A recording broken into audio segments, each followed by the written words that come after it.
سڵاوتان لێبێ ئەم کاتتان باش لە تۆڕی میدیایی ئێستاوە مژاری ئێستاتان پێشکەش دەکەم. مژاری ئەمڕۆمان تایبەت دەبێت بۆ پرۆژەی کە ژووری بازرگانی سلێمانی ڕاگەیاندووە. ژووری بازرگانی سلێمانی پرۆژەیەکی ڕاگەیاندووە کە دەڵێت پاسا کۆنەکانی سلێمانی بە پرۆژەیەک دەگۆڕن بە پاسی مۆدێل نوێ. ئەمڕۆ لەگەڵ میوانەکەما گفتوگۆ لەو بارەیەوە دەکەین و پێتان دەڵێم ئەو تایبەتمەندیانە چین کە لەم پرۆژەیە بەردەستن، چەند کۆمپانیا چێبڕکێ دەکەن. بە پێی نووسراوەکەی یاخود بە پێی ڕاگەیەندراوەکەی ژووری بازرگانی سلێمانی دوو کۆمپانیا تاوەکو ئێستا چێبڕکێ دەکەن. کۆمپانیاکەیەکیان بەریتانیە بە ناوی سیتی سایتسی، کۆمپانیای دووەمیان کۆمپانیایەکی چینیە بە ناوی ژۆنگتۆنگەوە. وەکو بەرپرسانی ژووری بازرگانی سلێمانی ئاماژە بەوە دەکەن، پرۆپۆزەڵیان پێشکەش کردووە لەگەڵ هەردوو لایەندا دادەنیشن بۆ ئەوەی بزانن نرخی کامیان گونجاوە و کێبڕکێک لە بینی ئەم دوو کۆمپانیا دروست بێت بە سوودی شاری سلێمانیا بشکێتەوە.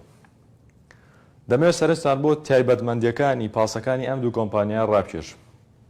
بە پێی ژووری بازرگانی بڵاوی کردوێتەوە تایبەتمەندی پاسەکانی کۆمپانیا چینیەکە چەند تایبەتمەندیەکی هەیە. یەکێک لەوانە دۆستی ژینگەی. ئەم پاسانە دۆستی ژینگەیە و هایبردن، واتە نیوەیان کارەباییە و نیوەی چی بە بەنزین یاخود بە گازوایل سوتەمەنی کار دەکات. سیستەمی ساردی و گەرمیان تێدا ئەم پاسانە، واتە لە زستاندا گەرمە و لە هاوینیشدا فێنکە، وەکو ئەو پاسە مۆدێل کۆنانیە کە لە ئێستاە هیچ سیستەم و خزمەت گوزاریەکیان تێدا نییە. یەکێکی تر لەو شتانەی کە لەم تایبەتمەندی پاسەکانی کۆمپانیا چینەکانش کورسی ناوەڕاستیان لا بردووە بۆی ئەو سەرنشینانەی کە هەیە بە شێوەیەکی ئیسراحەت دابنیشن و بتوانن بگەنە شوێنی مەبەست. خاڵێکی ترەوە کە ئەمە ئەپلیکیشنیان بۆ دانراوە. بەواتای چی؟ ئەم ئەپلیکیشنە بۆ ئەم پاسانە دادەنرێت، واتە تۆ مۆبایلەکە دەزانی ئەم پاسە کەی بەڕێ دەکەوێت، دەزانی ئەم پاسە لەکوێدا و وەکو خۆیان دەڵێن ژووری بازرگانی دەزانی کە شۆفێرەکەی کێیە و چەند نەفەریشی تێدا، ئایا شوێنی تۆ ماوە یاخود پێویستە حسابی کات بۆ خۆت بکەی، بزانی لە کارەکە دوانەکەی. ئەگەر ئەو پاسە تۆ نەتوانی بۆ پاسە بگەی پاسی دوایەوە ئەتوانی پێی بگەیت. سیستمێکی تر کە تایەت یاخود تایبەتمەندێکی تر کە تایەتی سیستمی پارەدانی ئەلکترۆنیە، واتە ئەم پاسانە کە سەر دەکەویت وەکو شێوە تەقلیدیەکەی نییە کە تۆ پارە بیت پارەی کاش بیت. بە سیستمی ئەلکترۆنی ئەتوانی پارە بیتت بە QR کۆد بێ، بە کارتی ڤیزە کارت و ئەوانی کە پەیوەستن بە سیستمی ئەلکترۆنیەوە. سەبارەت بە کۆمپانیا بەریتانیەکە، لە کۆمپانیا بەریتانیەکەش تقریباً یاخود بە نزیکەی هاوشێوەن لە تایبەتمەندیە. بە هەمان شێوە ئەمانیش دۆستی ژینگەن، بە هەمان شێوە ئەپلیکیشنیان تێدایە، سیستمی پارەدانەکانیان ئەلکترۆنیە یاخود QR کۆدە، بەڵام ئەوەیە ئەمان قەبارەیان گەورەترە و سیستمەکەی کە کاری پێدەکەن سیستمی گازوایلە.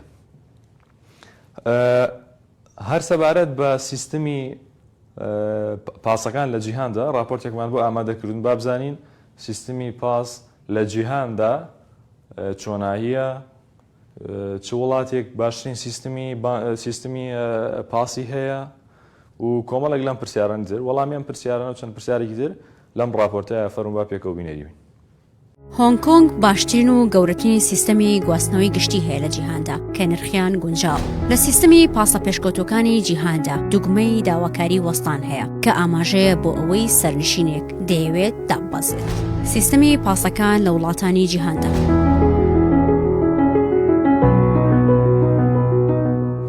پاسەکان بە زۆری بە شێوەیەک دیزاین کراون کە توانای هەڵگرتنی زۆرترین سەرنشینیان هەبێت و هەندێک جار کار بۆ ئاسوودەیی سەرنشینەکان کراوە لە وڵاتانی جیهاندا. هاوکات بە شێوەیەکی گشتی ئەو سیستەمەی کاری پێدەکرێت. لە هەموو وڵاتان هاوتای یەکە و تەنها چەند گۆڕانکارێکی کەمی تێدایە لە وڵاتێک بۆ وڵاتێکی دیکە.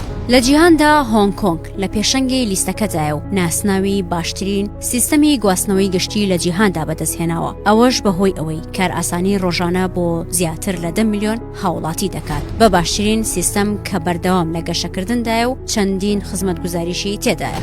هەرچی سەبارەت بە سیستمی گواستنەوەی سەرنشینانە بەپاس، ئیندۆنیزیان گەورەترین سیستەمی هەیە کە ڕۆژانە پاسەکانیان کار ئاسانی بۆ زیاتر لە 11 میلیۆن کەس دەکات.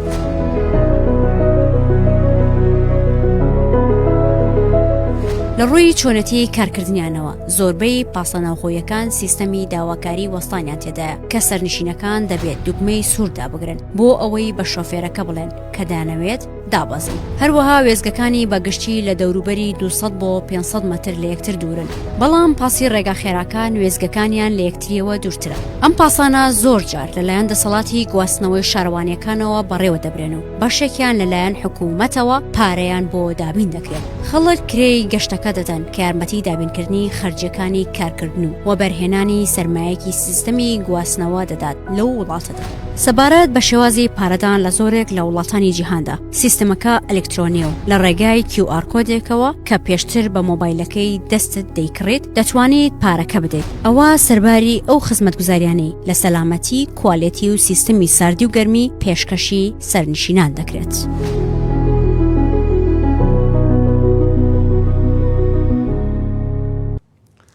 زۆر باشە.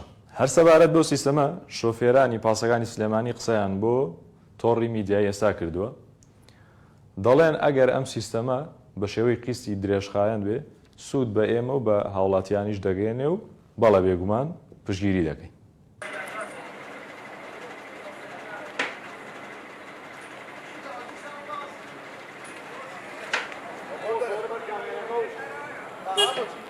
وڵا گەشتێکی باش بێ بۆ ئام بچاکە بەس ئەوز خۆ فەخیەکە لەو بێنە هەتیا شوێت بەش ئەمن ئەیە پاسەکانی ئێمە هیچ وان ئەوش بەشتە بە قیس ناماندەنێ و یان کۆمەڵ لە کەس دەرە من دەبێت یا کۆمەڵ لە کەس ئیسفادەیەکەوە ئەوە وانە بۆ ئێمە زۆر باش نەبێ. ناوەڵا نایکە دەبەرە کابرا پاسێکی پێەیە پاسەکە 2 ماڵ 3 ماڵی لەسەرە حکومەت یا لەوەرە بیگۆڕە کە کابرا خەتەکەی خۆی یەکریایە کرێ ساحانە هەیە مانی 200,000 بە کرێ خەت ئەی کابرا لەکوێ بوو بیگۆڕێ چی بکە لەو حاڵەتەیە حکومەتە لە بۆ دەگۆڕم با ئەو بێتە پێشەوە بیگۆڕێ قیسێکی وا بۆ کابرا دانێ بتوانێ بیاتەوە نەوەکو پێنج وەرەقەی لەسەر دانە کابرا ماڵی وێران بێ سارەکە نامێنێ هەبێ هەر قەرزاری حکومەت بێ بەسەکە ئاسانکاری بکە بڵە کاکە بۆ نمونە ئەو سارەیە بە کەڵک نەما و نەفەر سواری نابێت ئێمە کۆسەرمانەیە کاکە وەڵی کابرا سەرەکەیە هەڵە لێ بێ تاقەت دابەزێتەوە 3 پاسی تازە ڕوە پاسی کۆسەرێ ناڕوە نەفەر سەر ناکەی ئەگەر حکومەت هاوکاری بکە حەزەکە کابراژوی گۆڕێ و پێی خۆشە و دەستخۆشیش لە حکومەت دەکەین کە ئەو قەرارە جێبەجێکا بوو ئاڕواڵا مەمنونین تا مردن ئەگەر بیکە بەس کارێ نەگا قورکا بە سەرمانە نەتوانین بیلینەوە پاسەکانمان تا ڕادێک مۆدلیان بەرزە بەڵام ئەوەی کە مۆدلی کۆنە لەم خەتی ئێمە خەتی کارەزەوەشک 3 کۆستەریتیە وەکو کۆنەکان بەڵام وەگانی گەیتر مۆدلیان باشە خراپنی بەس ئەگەر بکرێت شتێکی باشە بەس هاوکار بن هەر پارە وەرگرتن نەبێ پارە خواردن نەبێ هاوکارمان بن بە قیست بێ ئەتوانین قیسەکە بین خزمەتی باشیانەکات بەڵام هاوڵاتیش زۆر کەم تەرخەمە لە پاسە بڕواکەی ینی بەیانی پاکی کەرەوە ئێوارە تەنەکەی خۆڵی تێ هەر لە ئیتر بڵین دەبەی ئاو کلێنس و هاوڵاتیش زۆر یعنی کوشتنی پاسەکانە دڕێنێ بێتاقەتی تا پاسەکە پڕەبێ ئاو لەو لایلۆن و کوشتناکەکات دەزانی ئەوەی لێ کردوت هاوڵاتیش کەم تەرخەمە ئەگەر کابرا بتوانێت بۆی بدێ ئەو حسابێکی ئەوەی کەن لەگەڵ یا بێگومان شتێکی زۆر باش است بەمەجە کابرا بتوانێت لەسەری بارقوسی نەبێت لەسەری وڵی شتێکی باشەکەم گۆڕانکاریە کۆنەکان نابن تازە بنەوە بەڵام بە شێوەژی واکە هەردوو لایانی ئیسفادە بکەن نە کابرا لەسەریشی قورس بێ و کابرای کەژە هاوکاری نتوانێت هاوکاری بکە بۆی گۆڕێ بۆ ئێمە ناتوانین نازانم چۆچەنەمانەنێ ئەگەر بۆ مام گۆڕن ئەوە باشە بڵێن پارەمان لێ وەرنەگرن والله اینجا بڵێن چی ئێساوەی بڵێن خۆقاوێ بەلاش نامانەنێ وایە ئێمە ناتوانین پارە بین بڵین ماگانیان قیسی بین چونکی من ئەزانم هیچ خزمەت بێمە ناگاوە پاسی خۆمان عیبیان نییە. وەڵی ئەگەر لە ڕووی بڵێن ئەداواتی سایق پاس بێ بۆ نمونە سایقمانەیە کرێەیە کرێخانوو ئەیە کرێ خەدەیە کرێ سەحانەمانەیە یعنی تقریبان 300 بۆ 400 مەبلەغی ناو سەحەمانەیە جا ئەگەر ئەم حکومەتێ لەگەڵ ئەم کۆمپانیا ڕێ بکێت و هاوکاریەک بکەن و بە مەبلەغێکی گەم بماناتێ ئێمە کێشەمان نابێ ئەبێ بەنەوعێک بماناتێ کە لەسەر شانمان زۆر نەبێ ماغانەکەی ئەگەر کەم بێ ئاسایی بێ وەڵی جاری وا هەیە ئێمە پاسمان لەوەیە هەبێت تۆزێ کۆم بێ بۆ نمونە کۆسەرمانەیە هەشتاویەکە ئەو کاتە لەوەی هەنێ سایق نەفەریە گلەی بکە بەڵام لەوەیە کابرا ئیمکانێتی گۆڕینی نەبێ بەڵام ئەگەر کۆمپانیایەک بێ بۆ مام گۆڕێ و مەبلەغێکی کەمان لێوەرگرێ شتێکی باشە بێ.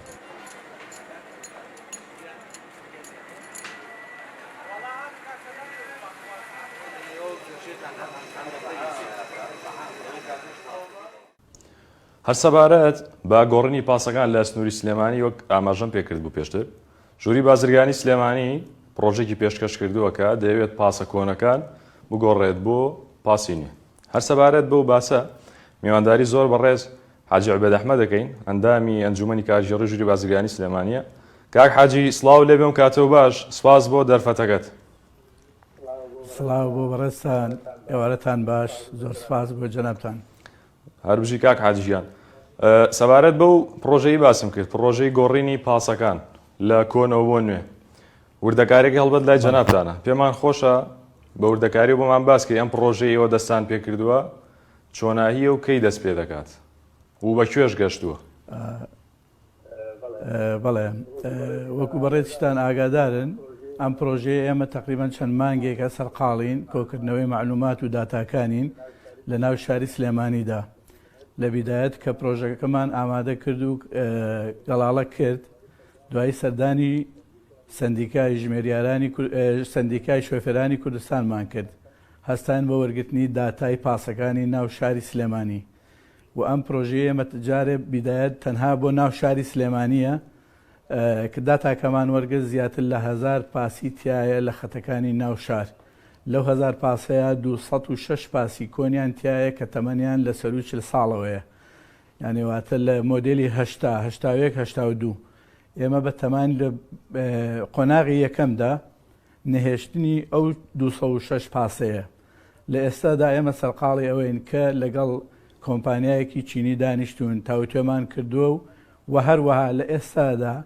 کە ئەمەمان پێشکەش کردووە کۆمپانیایەکی بەریتانیش ئامادەی خۆی دەربڕیوە کە ئەمڕۆ ئەندامێکی بەڕێزمان لە بەریتانیایە هەر بۆ ئەو دۆسێ چووە کە لەوێ لەگەڵ کۆمپانیایەکە دانیشت و ئەویش ئامادەی خۆی دەربڕیوە کە لەگەڵمانە کارکاوە بۆ ڕێخستنەوەی هێڵەکانی ناو شاری سلێمانی و داوای پرۆپۆزەڵمان لێ کردووە و لە هەردووکیانە لە هەم کۆمپانیا چینیەکە و هەم لە کۆمپانیا بەریتانیەکە ومێ دەکەم ئینشاڵڵا لە کەمترین کاتە ئێمە بگەینە نەتیجەیەک و ئەنجامێکی باشمان هەبێ وەکو قۆناغی یەکەم کاک حاجی قۆناغی یەکەم سیستەمەکە بەگشتی هەمویان ئەگرێتەوە بەڵام قۆناغی یەکەم گۆڕینی پاسی کۆنە بۆ تازە دروستە خۆی تەواوە قۆناغی یەکەم تەنها گۆڕینی ئەو 206 پاسەیە لە دوای قۆناغی ئەوە خۆی ڕێخستنەوەی هێڵەکانی ناوشارە هەمووی بەگشتی. زۆر باشە. سەبارەت بە دەستپێکی پرۆژەکە هیچ بەروارێک دیاری کراوە کەی ئەنجام ئەدرێت کەی ناکرێت؟ وڵات دەستپێکی پرۆژەکە ئێمە تەنها ماوینەتەوە سەر ئەوەی کە ئەو نرخانەی کە وەری ئەگرین بڵێن لە شەریکە هەم سینیەکەوە لە هەم بەریتانیەکە بزانین کامیان گونجاون و کامیان کار ئاسانی زیاترەکەن بۆ پرۆژەکەمان لەگەڵ ئەوەیان ڕێەکەوین و دوایش تەنفیزەکەی و ڕێکەوتەکەی دەستپێکردنەکەی تەسەوەر ناکەم زۆری پێ بچێت ئەگەر هیچ شتێکی نەخوازراو نێتە پێشەوە ئێمە ئومێدمان هەیە لە ساڵی داهاتووە لە بیدایەتی لە نیوەی ساڵی داهاتووە بکەوێتە ئیش. باشە کاک حاجی شێواز و جۆری پاسەکان دیاری کراوە وترێت ئەم پاسانە وەکو ژووری بازرگانی ئاماژە پێکردەوە دۆستی ژینگەیە دەتوانین وردەکاری زیاتر بزانین لەوە؟ بەڵێ ئەم پاسانە لە جۆری پاسی بڵێن 27 نەفەریە بەڵام ئێمە بە دیزایانی خۆمان ئەمانەوە 20 نەفەری هەم قەرە باڵغە بۆ ناو خەڵکەکە هەم ئەوەیە ئێمە هەستاوین ڕیزێکیمان لێ کردووەتەوە و کردومانە بە 23 نەفەر بم 23 نەفەرە ئێمە دیزاینمان ناونەتێ پاسێکی فراوانە دۆستی ژینگەیە و هایت برێدە ینی نیو سوتەمەنی و نیو کارەباییە. باسی گۆڕانکاریت کرد لە تەواوی سیستەمی پاسەکاندا. ئەم سیستەمە چۆنایی سیستەمەکە کارەکات واتە ئەوە نامێنێت کە نەفەر خۆی پارە بات و بەم شێوازیان وەکو شێوازەکانی وڵاتی ئەوروپا بە تکت سەرەکەویت و حسابیش بۆ کارکراوە خۆی ئەویان لە مەرحەلەیە تۆزێ لەوە چێ نەکرێت زەحمەت بێت بەڵام لە مەرحەلەی دوای ئەوەیە ئەکرێت بە کارت بێت بەڵێ لە ڕێی کاتە بانقەکانیانەوە هەر کەسە و کارتی بڵێن هەفتانە مانگانە ساڵانە ئەتوانێ وەرگێ و بۆ هێڵەکانی بەکاری بێنێ بەڵام لە ئێستادا نا تەنا ئەوەی کە زەرورە و جیامان کردوێتەوە ئەم پاسانە کە ئەگۆڕێ لە چه هێڵێکا بن تەنانەت ڕەنگی پاسەکانیشمان پلانمان وایە کە ڕەنگی پاسەکانی هی هێڵەکان جیاواز بێ هەر هێڵە و تقریبان ڕەنگە پاسێکی هەبێ. زۆر باشە. دواتر ئەمەوێت ئەوەم پێ بڵیت قسەیەکت کرد کە بە یەکەوە گفتوگۆمان کرد کە پەیوەندیم پێوە کردی باسی مژدانەیەکت کرد وتت ئەگەرم پڕۆژەیە سەر بگرێ ئەو پاسانی کە ئێمە دامانناوە هەوڵ ئەدەین بە شێوازی قیست بیدەین بەو کەسانی کە پاسی مۆدیل کۆنیان هەیە و یانوێ بیگۆڕن یاخود لە سیستەمەکەی دەیگۆڕین. ئەتوانێ من بۆ ڕوون بکەیتەوە کاک حاجی؟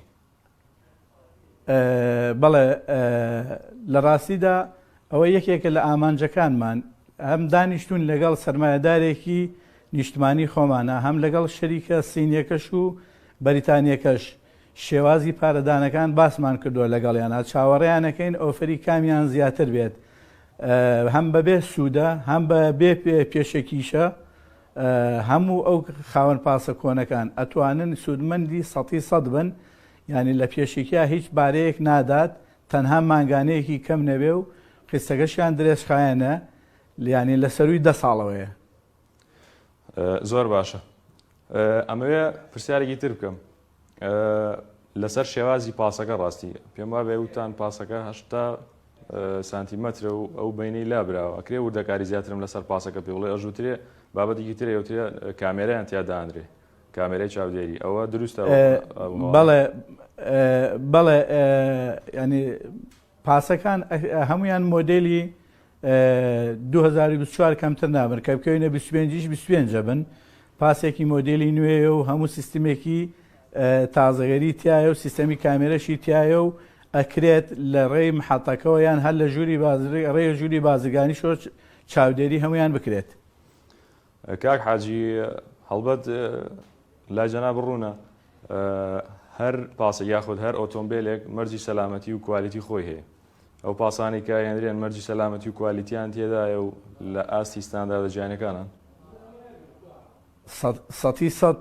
100% مەرجی سەلامەتیان تایە و بە کواڵیتی کۆنترۆڵی هەردوو وڵاتە تێپەڕێ هەم بە وڵاتی بڵین کوردستانی خۆمانە بە منفەزە حکوومیەکانە بە کواڵیتی کۆنترۆڵ داپەڕێت هەم شادەی منشەئی و کواڵیتی کۆنترۆلی شەهادەی بڵێن وڵاتی دروستکەریشی لایە و ئەیهێنێ و هەر یەکە لەو دوو شەریکەی کە ئێمە تا ئێستا قسەمان لەگەڵاکردن و لەم فاوەزاتان لەگەڵیانە هەردووکیان بۆ چەندین وڵات هێڵی پاسەکانی ئەو وڵاتیان گرتووەتە ئەستۆ و ئەگەر هی هەم وڵاتەکەشان نەگربێتە ئەستۆ هیچ چەندین شاری گەورەی ئەو وڵاتیان گرتووەتە ئەستۆ.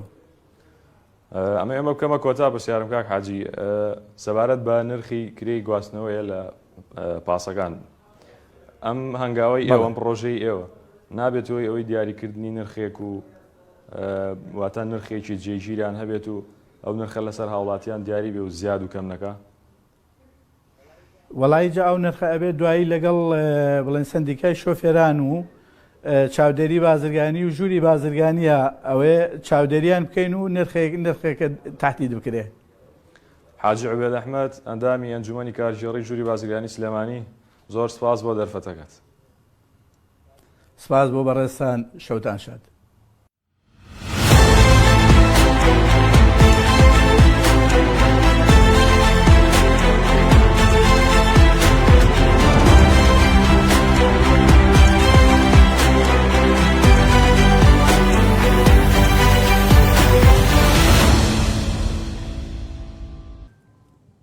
لەبارەی ئامارەکانی توشبوون بە نەخۆشی شێرپەنجەوە دکتۆریات نەقشبندی بەڕێوەبەری نەخۆشخانەی هیوە لە کۆنگرێکی ڕۆژنامەوانیە ئاماژەی بە ئامارەکان کرد.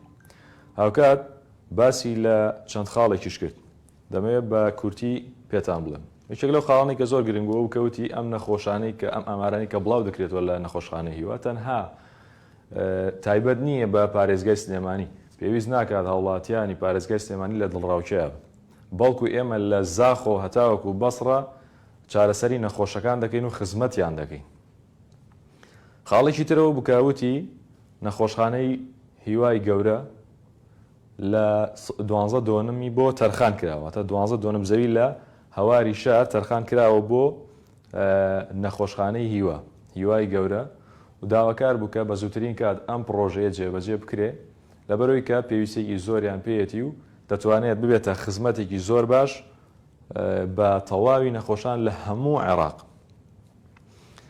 هەروەک ئاماژەی بۆش کردووە پێویست ناکات تووشی دڵڕاوچێ و هاوڵاتیانی سلێمانی تووشی دڵڕاوچێون بەهۆی و ئامارانی کە بڵاو دەکرێتەوە ئاماژەم پێکرد پەیوەست نییە تەنها بە سلێمانی و بەڵکو بە پارێزگاکانی خواروی عێراقەوە بە هەرێمی کوردستان و ئیدارەی گەرمیان و هەڵەبجە و ئەو ناوچانەوە لە هەرێمی کوردستان. ڕێژەکان بە نزیکەیی ئەتوانم بڵێم وەک یەکن، بەڵام بیرمان نەچێ ئێمە ئەو ژمارەی کە بڵاوی دەکەینەوە بۆ هاوڵاتیانی شاری سلێمانی کە تووشی دڵڕاوچێ و دوودڵی نەبن کە زۆر جار بەداخەوە وا باز دەکرێت کە شاری سلێمانی بۆ بە چەقی توشبوون بە شێرپەنجە ئەوە دوورە لە ڕاستیەوە، چکە ئەو ئامارە هەمووی هی شاری سلێمانی نییە بەڵکو هی پارێزگاکانی تری هەرێم و عێراقیشی تێدایە. ئەمە جگەلەوەی کە پارێزگای هەڵەبجە ئیداری سەربەخۆی ڕاپەڕین هەروەها ئیداری سەربەخۆی گەرمیانیش بە هەمان شێوە لەم نەخۆشخانەیە چارەسەر وەردەگرن. بۆیە من هیوادارم دڵنیا بن لە بڵاوکردنەوەی ئامارەکان و لە ئێستا ئێمە کار لەسەرەوە دەکەین کە بە فعلی و بە داتای ورد بڵاوی کەینەوە کە چەندی هی سەنتەری پارێزگای سلێمانیە، چەندی هی پارێزگاکانی تری هەرێم و عێراق و هەروە ئیدارە سەربەخۆکانی سەر بە ئیدارەی سلێمانیە. و ئێمە لە ماوەی ڕابردوو پێم خۆشە ئاماژە بەوە بدەم کە سەرڕای هەموو ئەو قەیران و بربەستانەی کە هەبووە توانیوانە چەند هەنگایەکی فعلی بنین بۆ خزمەتی توشبوانی شێرپەنجە کە گرنگترینیان ئەتوانم بڵێم دابینکردنی ئامێرێکی دێکساسکان بۆ لەلایەن هێزەکانی ئیتاڵیەوە وەکڕینی جیازێکی پشکنینی جینی بووە کە بووین بە یەکەم نەخۆشخانەی حکومی کە ئەو پشکنینەمان هەبێت تایبەت بە شێرپەنجەی خوێن، هەروە دابینکردنی تیشکی ناوەکی بۆ لە سنتەری ژیانەوە لەسەر ئەرکی حکومەت و سندوقی شێرپەنجە. و لەگەڵەوەشدا ئێمە تەنها لە ساڵانی 2022 کە هەر ساڵێک بۆ نمونە ساڵی 22 بە نمونە وەرگرتنی 2022 بە نزیکەی بای 45 ملیار دەرمانمان داوە بە نەخۆش کە ئەمە بەشێکی لەسەر ئەرکی حکومەت بۆ بەشی کەشی لە حکومەتی فیدراڵەوە بووە. دوادارم ئەو تەقدیر حاجەی بۆ ساڵی 2025 و 26 نێراوە بۆ وەزارەتی تەندروستی عێراق بە تایبەتی کاری لەسەر بکرێ و فەرق و جیاوازی نەکرێ لەگەڵ نەخۆشخانەی هیوا و هیچ نەخۆشخانەیەکی تر، چکە بەڕاستی هیوا توانیوێتی خزمەتێک بکات لە زاخۆ تا بەسڕە. و ئێمە هەنگاوی دوای ئەمەمان کە کاری لەسەر بکەین کڕینی 5 ئامێری مەمۆگرافیە بۆ پێنجوێن و هەروەها کەلار و هەروە ئیداری ڕاپەڕین خۆی هەیەی و لە ئێستاشدا عەقدی کڕینی ئامێرێکی مەمۆگرافی بۆ پارێزگای هەڵەبجە چۆتە بواری جێبەجێکردنەوە. و دوایین شتیش کە کراوە دابینکردنی زەویەکی 12 بە بڕیاری ئەنجومەنی شارەوانی سلێمانی لە پارکی هەواری شار بۆ نەخۆشخانەی هیوای گەورە، چونکە بەڕاستی هیوای ئێمە ئێستا ڕاستە خزمەتگوزاریمان لە ئاستێکی زۆر باشە، بەڵام بەداخەوە بچووکی شوێنەکە وای کردووە کە زۆر جار نەتوانین نەخۆش لە هەمان ڕۆژ چارەسەر بکەین. ئەمە ئەو حاڵەتانە ناگرێتەوە کە حاڵەتی فتوپڕن، بەڵام بۆ ئەو حاڵەتانی کە زۆر جار پێویستەکە هەمان ڕۆژوەری گرێجاری وایە دەخرێتە ڕۆژی دواتر. ڕاستە لە ڕووی زانستی و ڕەنگە زەرەر بۆ نەخۆشەکە نەبێ، بەڵام ئەگەر ئەم قەرەباڵغی ئێستا هەیە ببێ بە 2 ئەوەندە و 3 ئەوەندە بێگومان ئەمە دەبێتەوەی کە نەتوانین هەموو نەخۆشە لەم نەخۆشخانەیە وەربگرین.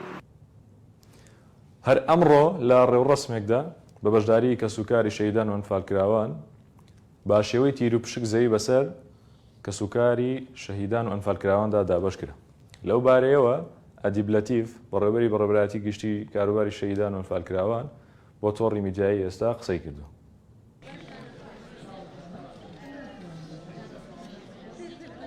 محمد عبدالله محمد طيف خۆی بەپێی یاساکە ئێمە مەفروزە لەسەرمان پارچەیەک زەویانێکێکی نیشتەجێبوون دابینکەین بۆ خانەوادەی سەربەرزی شەهیدان. سنووری سلێمانی باس بکەین و سنوورەکانی تریشمان هەیە ئێمە بە هەمان شێوە ئەوانیش هەریەکە و بەپێی سنووری ئەو شەهیدەی کە لێی بۆ ئەو کارتی زانیاری کە هەیەی وارسەکانیان ناویان هەیە بۆ دابینکردنی زەوی. ئێستا خۆشبەختانە شارەوانیەکان زەویانەیە ئیفرازیان کردووە. خۆشبەختانە ئێمە سەرۆکاتی شارەوانی سلێمانی لەیلاخان توانی ئەمڕۆ 500 پارچە زەویمان بۆ دابینکە. بە نزیکەی من لە ناو شاری سلێمانی 1000 شەهیدم زیاتر ماوە تقریبان زەوی وەربگرێ. بەڕێزیشیان بەڵێنیان ناوە کە لە داهاتووشە لە قۆناغەکانی ترە ئەوانیشمان بۆ دابینکەن بۆی دابشکەین بەسەریانە. هەمویان سوودمەندە بن بۆ یەک تەلەفۆنمان بۆ کردن لەبەرەوەی ئەمان فەرمانی ئەنجومەنی وەزیرانیان هەیە کە فەرمانی ئەنجومەنی وەزیرانیان نەبوو ئەمان وەکو فەرمانبەر نین خاڵیان هەبێ و خاڵبەندیان بۆ بکرێ وەکو بەڕێستان ڕاگەن بەپێی یاساکەی ئێمە مەفرۆزە لەسەرمان پارچەیەک زەویانێکی نیشتەجێبوونیان بۆ دابین بکەین.